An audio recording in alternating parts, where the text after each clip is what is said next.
నమస్కారాలు. మాజీ ముఖ్యమంత్రి పులివెందుల శాసనసభ్యుడు జగన్మోహన్ రెడ్డి గారు ప్రెస్ మీట్ పెడుతున్నారంటే వాస్తవాలు తెలుసుకుని మాట్లాడతారనుకున్నాం. కానీ ప్రజలందరికీ ఇప్పుడు అర్థమై ఉంటుంది ఎందుకు నేను ఆయన్ని ఫేక్ జగన్ అని పెడతాను, ఎందుకు నేను ముద్దుగా పిలుస్తానని. ఆయన అనేక విషయాలు మాట్లాడారు. అసలు వరదల గురించి మాట్లాడే హక్కు మీకు ఉందని సూటిగా ఆయన ప్రశ్నిస్తున్నారు. వరదలు వచ్చిన వెంటనే గ్రౌండ్ జీరోకి వెళ్ళి బస్సులో పడుకుని 10 రోజులు 6 నెలలు కష్టపడి ప్రజలకు అందుబాటులో ఉండి ప్రజల సమస్యలు పరిష్కరించి relief measures from the front lead చేసింది గౌరవ ముఖ్యమంత్రి చంద్రబాబు నాయుడు గారు. మంత్రుల్ని పంపించారు, శాసనసభ్యులందరినీ పిలిపించారు. రిలీఫ్ రిహాబిలిటేషన్ యుద్ధ ప్రాతిపదికంగా చేయాలని చెప్పారు. హెలికాప్టర్ ద్వారా భోజనాలు అందించాం. 7 అడుగుల లోతు నీరు ఆహారం అందించాం, రేషన్ అందించాం, వాటర్ బాటిల్స్ కూడా ఆనాడు అందించాం. వాస్తవాలు తెలియకుండా ఈరోజు ఫేక్ జగన్ మాట్లాడటం చాలా చాలా బాధాకరం. ఆయన విషయం గమనించాలి. ఆయన పార్టీ ఎమ్మెల్సీ మాజీ విద్యాశాఖ మంత్రి బొత్స గారు రిలీఫ్ దానికి వెళ్ళినప్పుడు ప్రజలు తరుముకున్నారు. 5 రోజుల తర్వాత మేము గుర్తొచ్చామా, మొదటి రోజు నుంచి ఇక్కడ నిలబడింది పోరాడింది చంద్రబాబు నాయుడు గారు. ఈరోజు బాబు గారి పైన భరోసా ఉంది కనుకనే రాష్ట్రమే కాదు దేశమే కాదు ప్రపంచవ్యాప్తంగా ప్రజలందరూ స్వచ్ఛందంగా ముందలకొచ్చి సీఎం రిలీఫ్ ఫండ్కి డబ్బులు ఇస్తాం జరిగింది.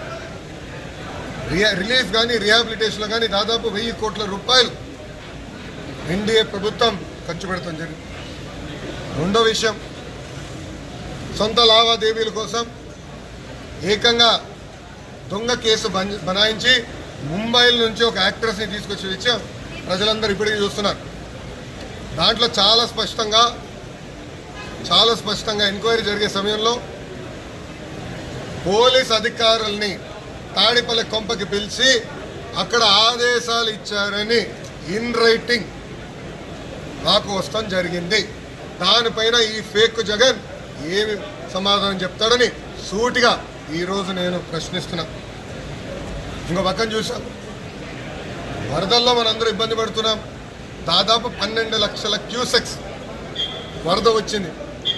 అంటే ఇంకొక 1,00,000 వచ్చుంటే ప్రకాశం బ్యారేజ్కి ఏమయ్యేదన్న పరిస్థితిలో వైకాపా రంగులతో ఉన్న బోట్లు వచ్చి అక్కడ గేట్లని ఢీ కొట్టుకుంటున్న విషయం ప్రజలందరూ చూశారు. ఇప్పుడు ఏకంగా మా పార్టీ వాళ్ళు కాదని ఏకంగా సొంత పార్టీ వాళ్ళు కూడా బయటికి గంటేసే పరిస్థితి.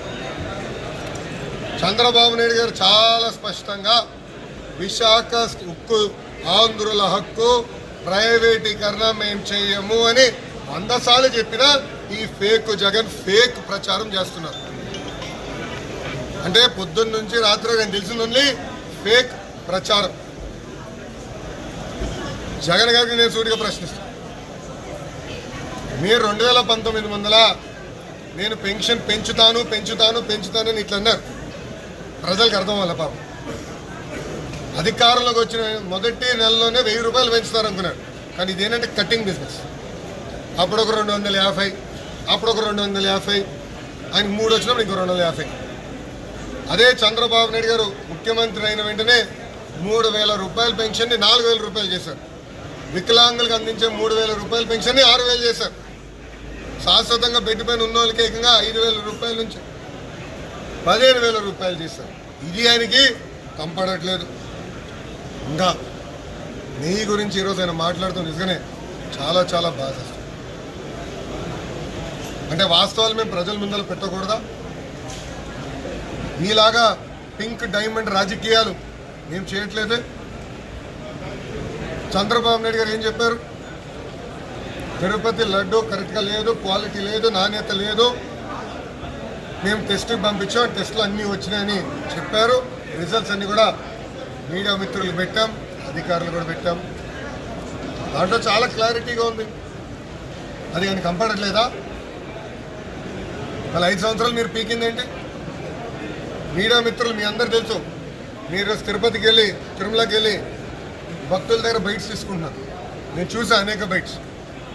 భక్తులే స్వయంగా మేము ఇన్ని దశాబ్దాల నుంచి వచ్చాం, గత 5 సంవత్సరాలు లడ్డు నాణ్యత లేదు, చిన్నగా అయింది. అలాంటిది బాబు గారు ప్రభుత్వం వచ్చిన వెంటనే నాణ్యత పెరిగింది, సైజు పెరిగింది, క్వాంటిటీ పెరిగిందని భక్తులే చెప్పే పరిస్థితి మనందరం చూసాం. ఇదేం కంపట్లేదా?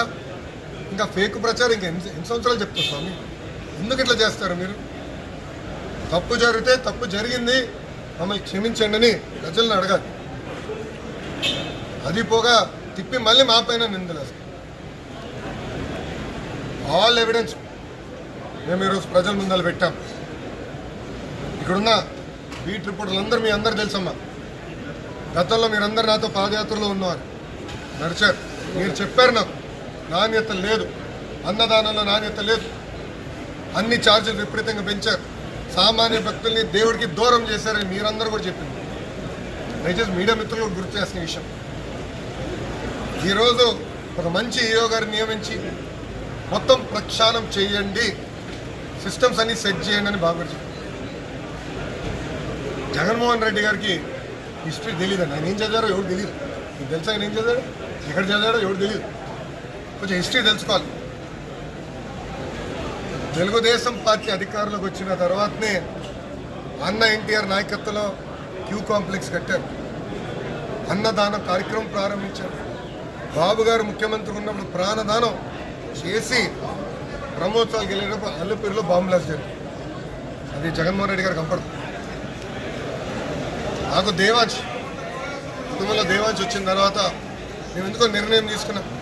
అతను పుట్టినరోజు నాడు 3 పూట్లు భోజనం మేము ఉచితంగా భక్తులకి ఇవ్వాలి. అంటే మా వంతు దేవుడికి మేము సాయం చేయాలని ఆలోచన ఆ రోజు నిర్ణయం తీసుకున్నాం.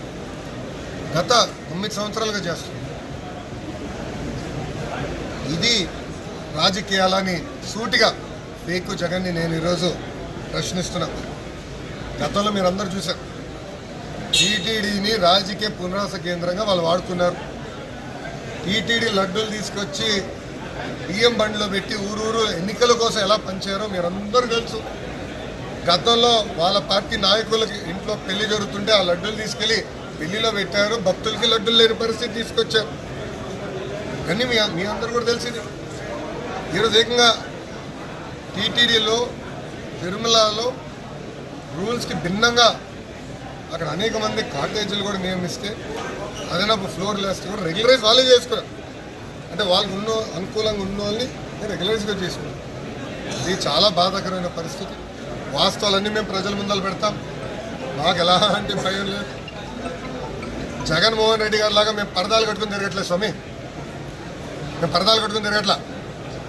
బాబు గారు మొదటిసారి తిరుపతికి వచ్చి దేవుడి దర్శనంకి వెళ్ళిన. మరిన్ని వీడియోస్ కోసం ఛానల్ ని సబ్స్క్రైబ్ చేయండి, లేటెస్ట్ అప్డేట్స్ కోసం వాట్సాప్ ఛానల్ ని ఫాలో చేయండి అండ్ లింక్ డిస్క్రిప్షన్ లో ఉంది.